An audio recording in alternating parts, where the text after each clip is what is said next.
भारत का इतिहास केवल राजाओं और युद्धों की कहानी नहीं है, ये समाजों की कहानी है। ऐसे समाज जिन्होंने खेतों में काम किया, युद्ध लड़े और समय के साथ अपनी पहचान बनाई। इन्हीं समाजों में एक नाम बार बार सामने आता है, जाट। लेकिन यहाँ एक सवाल है जो आज भी पूरी तरह साफ नहीं है। जाट आखिर थे कौन? क्या वे प्राचीन भारत के क्षत्रिय थे? क्या वे किसी विदेशी जाति से जुड़े थे, या वे भारत के मूल कृषि समाजों से विकसित हुए?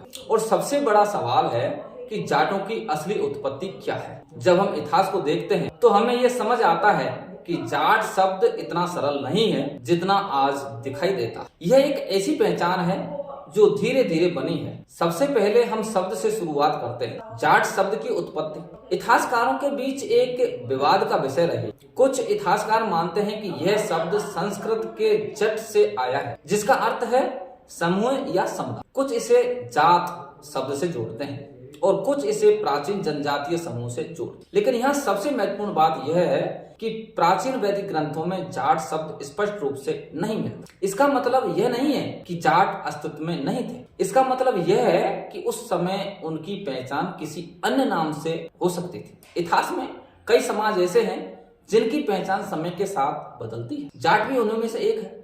अब हम आते हैं इतिहास के पहले संकेतों। कुछ इतिहासकार मानते हैं कि जाटों का संबंध उत्तर पश्चिम भारत के प्राचीन जनजातीय समूह से था, विशेष रूप से सिंध, पंजाब और राजस्थान क्षेत्र। यह क्षेत्र हमेशा से आवागमन और आक्रमण का मार्ग रहा है, इसलिए यहाँ के समाज मिश्रित और गतिशील रहे। कुछ विद्वान जाटों को प्राचीन इंडो स्किथियन या शक कुषाण समूह से जोड़ते हैं, लेकिन यह सिद्धांत सर्वसम्मत नहीं, क्योंकि ऐतिहासिक प्रमाण पूरी तरह स्पष्ट नहीं है। अब एक और दृष्टिकोण देखते हैं। कई भारतीय इतिहासकार मानते हैं कि जाट मूल रूप से भारत के कृषि आधारित समुदाय थे, जो धीरे धीरे संगठित होकर एक सामाजिक पहचान में बदल गए। यहाँ एक सवाल, अगर कोई समाज भूमि से जुड़ा हो और लंबे समय तक संगठित रहे तो उसकी असली ताकत क्या होती है? भूमि, संख्या या संगठन? मध्यकाल में जाट समाज का स्वरूप और स्पष्ट होने लगता है। इस समय उत्तर भारत की राजनीति बदल रही थी, दिल्ली सल्तनत का उदय हुआ, नई शक्तियां उभर रही थी। इसी समय जाट समुदाय एक मजबूत ग्रामीण शक्ति के रूप में उभरता। जाट समाज की सबसे बड़ी विशेषता थी कि सामुदायिक संगठन, गांव पर आधारित व्यवस्था, पंचायत प्रणाली और सामूहिक निर्णय। यही कारण है कि जाट समाज केवल एक जाति नहीं बल्कि एक सामाजिक संरचना भी था।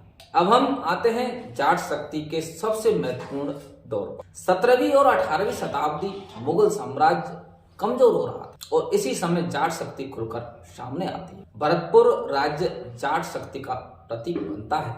यह केवल एक राज्य नहीं था, यह एक संदेश था कि कृषि समाज भी राजनीतिक शक्ति बन सकता है। इस दौर का सबसे बड़ा नाम है महाराजा सूरजमल।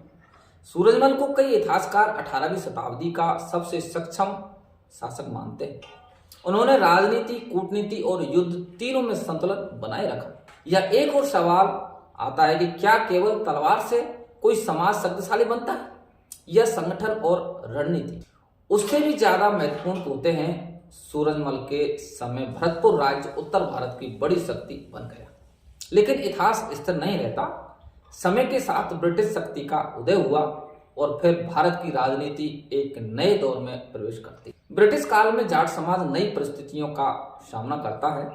कुछ क्षेत्रों में उन्होंने ब्रिटिश सेना में भूमिका निभाई, कुछ क्षेत्रों में वे किसान आंदोलनों का हिस्सा बने। स्वतंत्रता के बाद जाट समाज राजनीति में एक महत्वपूर्ण शक्ति बनकर उभरा।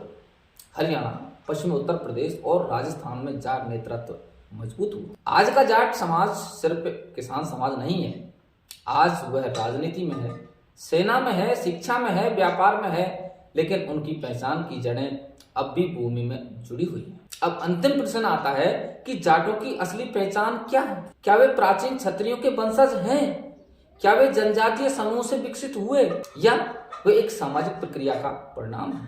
इतिहास हमें एक ही उत्तर नहीं देता, लेकिन एक बात स्पष्ट है कि जाट समाज एक गतिशील और विकसित होती हुई पहचान है, और यही इतिहास की सच्चाई है। पहचान स्थिर नहीं होती, वह समय के साथ बदलती है।